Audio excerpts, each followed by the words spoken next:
Hello everyone, this is Jyoti here. काफ़ी time से market में geopolitical tension, tariff news and global uncertainties जैसी news ही सुनने को मिल रही थी और इन सब के बीच में फाइनली दो आईपीओज़ ने एंट्री ली है और इस वीडियो में हम उसमें से एक आईपीओ का रिव्यू करेंगे।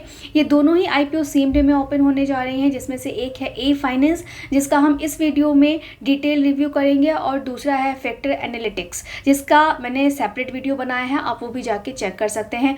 ये दोनों ही आईपीओ सेम डे में ओपन होंगे। तो इस वीडियो में हम ए फाइनेंस आईपीओ का रिव्यू करेंगे, जिसमें हम कंपनी के बिजनेस मॉडल, इसके फाइनेंशियल्स को डिस्कस करेंगे, आईपीओ की डिटेल्स को देखेंगे, इसकी ग्रे मार्केट प्रीमियम में क्या डिमांड चल रही है और क्या इस आईपीओ में अप्लाई करना सही रहेगा या नहीं, इन सभी चीज़ों के बारे में डिटेल में बात करेंगे। वीडियो को कंप्लीट देखिए, आपको यहाँ से काफ़ी इन्फॉर्मेशन मिल सकती है।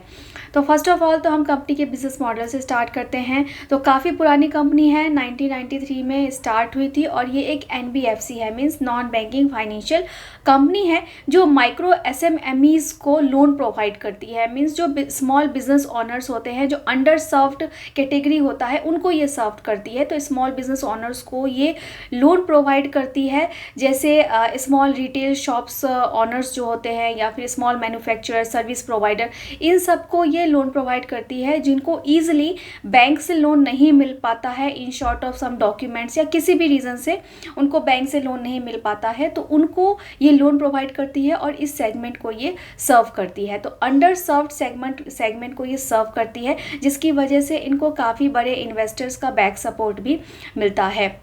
इनका जो प्रेजेंस है वो काफ़ी अच्छा है और एक्सपेंशन काफ़ी अच्छा है। अभी अराउंड 18 स्टेट में इनकी प्रेजेंस है, 3 यूटीज़ में इनकी प्रेजेंस है और 5.8 लाख कस्टमर्स को अभी तक ये सर्व कर चुकी है। तो कंपनी का जो बिज़नेस मॉडल है, एक्सपेंशन है, वो तो काफ़ी अच्छा है। एनबीएफसी सेगमेंट में ये काफ़ी एक लीडिंग कंपनी है। अच्छी बात यह है कि कंपनी सिक्योर्ड और अनसिक्योर्ड दोनों ही टाइप के लोन प्रोवाइड करती है। तो स्मॉल बिजनेस ओनर्स जिनको प्रॉब्लम होती है बैंक से लोन लेने में, उनको इन कंपनी से काफ़ी ज़्यादा फेवर मिल जाता है। कंपनी का जो ऑपरेशन बेस है वो टेक्नोलॉजी बेस्ड है, तो टेक्नोलॉजी के ऊपर कंपनी जो है वो अपना ऑपरेशन करती है।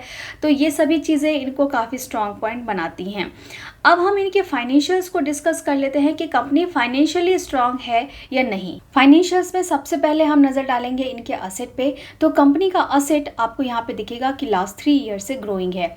टोटल इनकम की बात करेंगे, मीन्स रेवेन्यू की बात करेंगे, तो मार्च 23 से 24 के बीच में कंपनी का रेवेन्यू इंक्रीज़ हुआ है और फिर 24 से 25 के बीच में भी कंपनी का रेवेन्यू इंक्रीजिंग है और लास्ट 6 मंथ्स में भी कंपनी की रेवेन्यू में अच्छा ग्रोथ देखने को मिल रहा है। प्रॉफिट आफ्टर टैक्स की बात करेंगे तो 23 से 24 के बीच में प्रॉफिट आफ्टर टैक्स में काफ़ी अच्छा जंप है, लेकिन फिर 24 से 25 के बीच में अगर आप देखेंगे तो इनके प्रॉफिट में कुछ खास ग्रोथ देखने को नहीं मिल रही है। कंपनी ने अपना प्रॉफिट सस्टेन किया है, लेकिन यहाँ पे ज़्यादा ग्रोथ इनके प्रॉफिट में नहीं हुई है। अराउंड 2 to 3% का ही ग्रोथ हुआ है और लास्ट 6 मंथ्स में भी कंपनी का जो प्रॉफिट है उसमें बहुत अच्छा यहाँ पे जंप देखने को नहीं मिल रहा है, लेकिन प्रॉफिट सस्टेन किया हुआ है।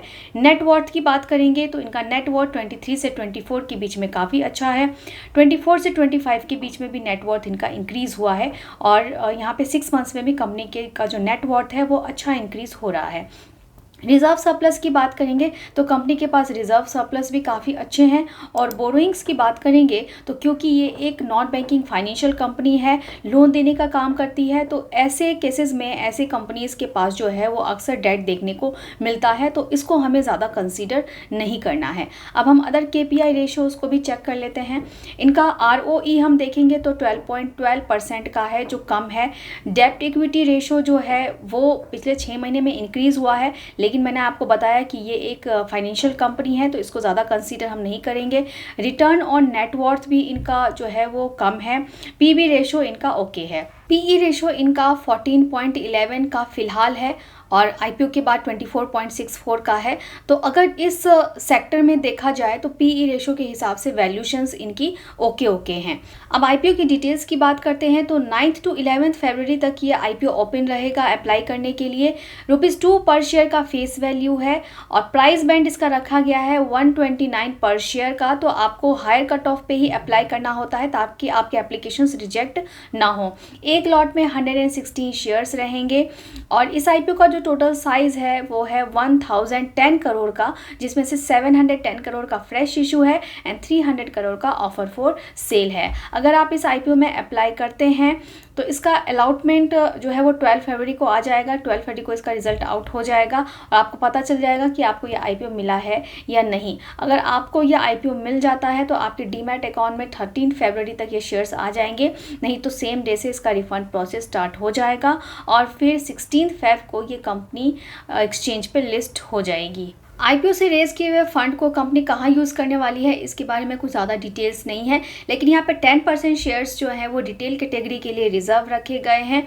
अब इसकी कुछ पॉजिटिव नेगेटिव की बात करें तो कंपनी इस सेगमेंट में एक लीडिंग कंपनी है, तो कंपनी का बिजनेस मॉडल काफ़ी अच्छा है और इनका जो क्लाइंट सर्विसिंग है वो काफ़ी अच्छा है। 5.8 लाख प्लस लोगों को ये सर्व अभी तक कर चुकी है। कंपनी के फाइनेंशियल्स भी ग्रोइंग है। बीच में एक साल हमने देखा कि इनकी प्रॉफिट कम हुई है, फिर कंपनी ने काफ़ी अच्छा पिकअप पकड़ा है और फिर से कंपनी अच्छा प्रॉफिट जो है बनाते हुए दिखी है। लेकिन इनका प्रॉफिट मार्जिन जो है वो काफ़ी कम देखने को मिल रहा है। रिटर्न रेशोज थोड़े से वीक हैं। तो इन सब के बेसिस पे अब इसके ग्रे मार्केट प्रीमियम की बात कर लेते हैं। तो ग्रे मार्केट प्रीमियम में फिलहाल यहाँ पे जो डिमांड है वो कुछ भी देखने को नहीं मिल रही है, मीन्स ज़ीरो देखने को मिल रही है। अब हो सकता है कि ये आईपीओ अभी ओपन नहीं हुआ है, जब आईपीओ ओपन होगा तो इसमें कुछ डिमांड देखने को मिले, लेकिन यहाँ पे ग्रे मार्केट में जो है डिमांड फिलहाल देखने को नहीं मिल रही है, ज़ीरो डिमांड है। अब उन सब के बेसिस पे इस आईपीओ में अप्लाई करना है या नहीं, ये पूरा आपका डिसीजन होना चाहिए। मैंने आपको इन्फॉर्मेशन दे दी है कि कंपनी का बिजनेस मॉडल कैसा है, फाइनेंशियल्स कैसे हैं। तो मुझे ये आईपीओ कुछ खास अट्रैक्टिव नहीं लग रहा है, तो बेटर होगा कि मैं इसमें थोड़ा वेट एंड वॉच करूं, थर्ड डे तक वेट करूं। अगर मुझे लगेगा कि जो बड़े इन्वेस्टर्स हैं, जो QIBs हैं या इंस्टीट्यूशनल इन्वेस्टर्स हैं, अगर इसमें इंटरेस्ट दिखाते हैं और थर्ड डे के 12-1 बजे तक अगर ये 5 टाइम सब्सक्राइब हो जाता है, इसमें ग्रे मार्केट प्रीमियम में डिमांड दिखती है, इन सब चीज़ों को एक साथ देखते हुए लगेगा कि ये वर्क कर रहा है और 5 टाइम्स डिमांड हो गई है, तो फिर वहाँ पे अप्लाई करने का मैं सोचूंगी। आपकी क्या डिसीजन है, आप इस आईपीओ में अप्लाई करेंगे या नहीं आप मुझे कमेंट करके बता सकते हैं और ये पूरा आपका डिसीजन होना चाहिए।